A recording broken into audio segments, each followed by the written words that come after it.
Hank, Max, Frank. Introducing Project Frank. Not Hank, but Frank. Same colour as Hank, except for the bottom bit along there. Slightly different spec, 1 year newer. I think what I'll do is just get Frank off the truck.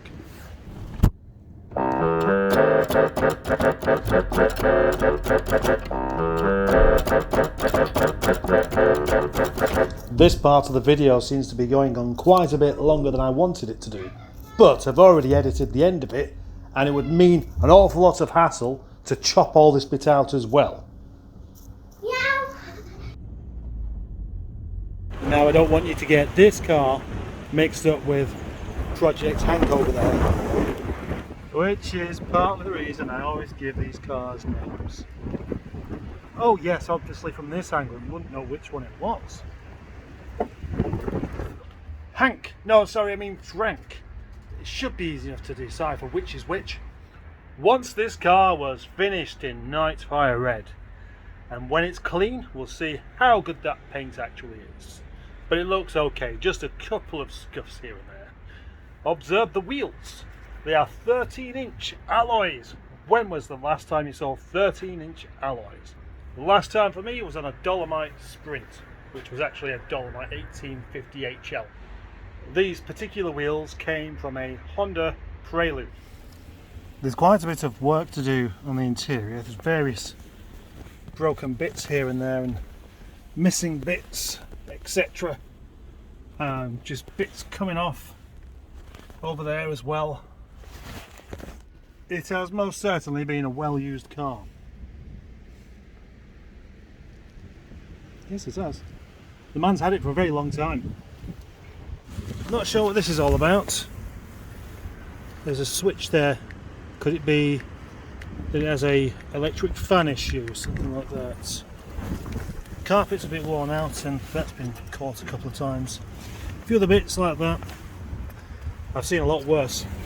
Unfortunately the seats collapsed a bit as well there. Now I have got other seats, but what you really need is a matching set. Underneath the bonnet, the 8-valve K-series engine, which is an unusual one, with a massive tadpole swimming over the top of it. A decent looking battery, and obviously the battery clamp's gone missing, so a belt has been used instead. Batteries have to be clamped down in cars, but there's no stipulation on how it's clamped down, so that's fine. I might need to figure out what that's all about, because I don't know what that is. What's that there for? It may well have something to do with that loose switch hanging about under the dash. In the boot there are a few spares actually. Seatbelt buckle and wiper blades, and I presume that's the rocker cover gasket, and some water ingress. Standard feature on old Rovers. Actually, when you open up the boot of a Rover and it's dry, it makes you wonder what's going on. What we really need to know now is how this car drives. A little drive around in the yard with it. Engine sounds rather nice. Pulls very eagerly. No clunks. Brakes seem firm enough. No steering noises, that's also a bonus. Either way, clutch feels good, and handbrake also feels good as well. Let's take a photo with the others. Collectively, this is an R24. So, how to tell the difference between Hank and Frank? Well, Hank has grey bumpers and a grey strip along the bottom, and Frank has colour-coded. Frank has Honda wheels, Hank has steel wheels.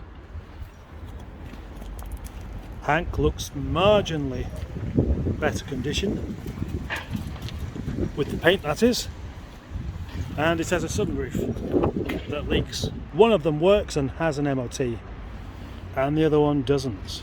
Would you like to know the plan for this car? Why don't I tell you how I got it first?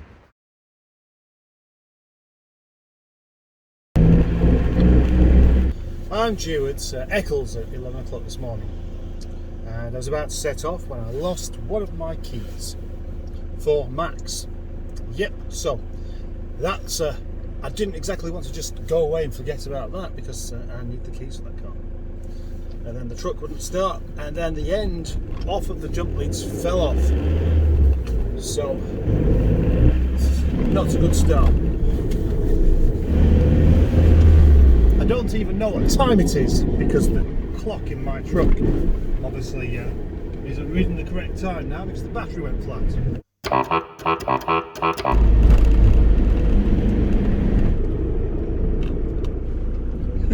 That lovely white noggy dog was looking at the car then, kind of strange. Must have thought it recognised it.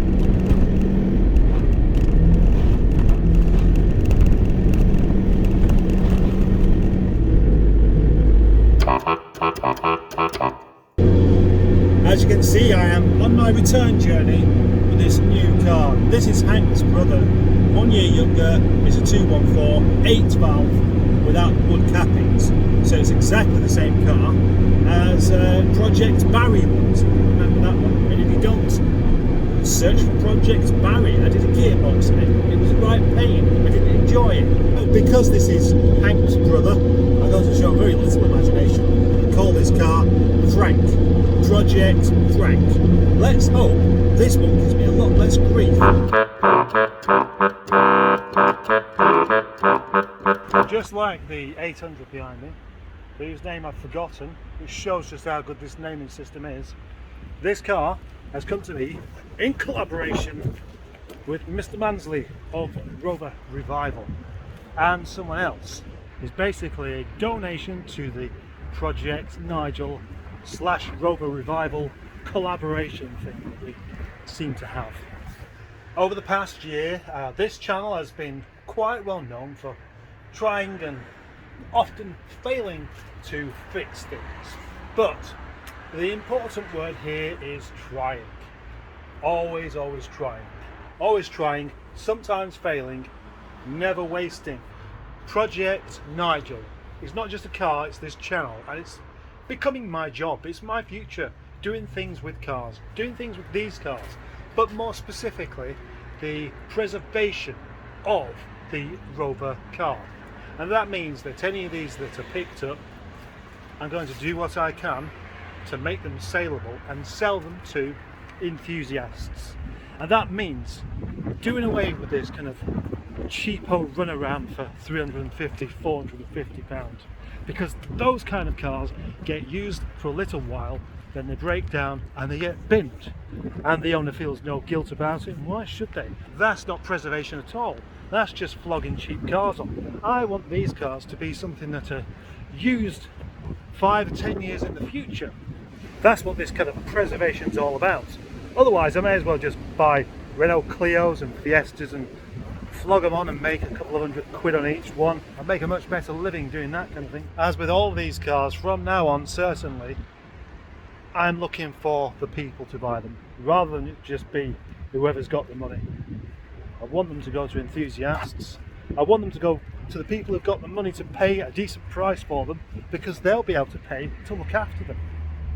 Funnily enough, I did have this idea recently that Rover have appealed to cheapskates for quite a long time for a good reason, and that is that they've always been a much better car than what they're credited for, which means they're cheaper. See you tomorrow, Frank. Have a nice night. I'm due in Eccles at 11 o'clock this morning. Oh, there's my brother. He didn't even notice me. Hello and welcome to another day here in Nigel land. Now, you may have noticed something of a theme over the past few days. Yesterday, Max. The day before that, Hank. The day before that, Hank. The day before that, Max.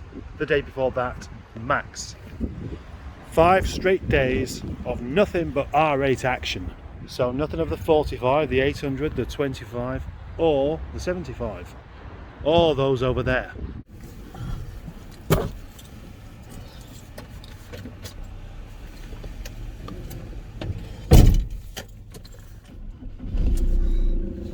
Phew. got to my truck this morning and it wouldn't start. Again. So obviously I was anticipating the same thing again.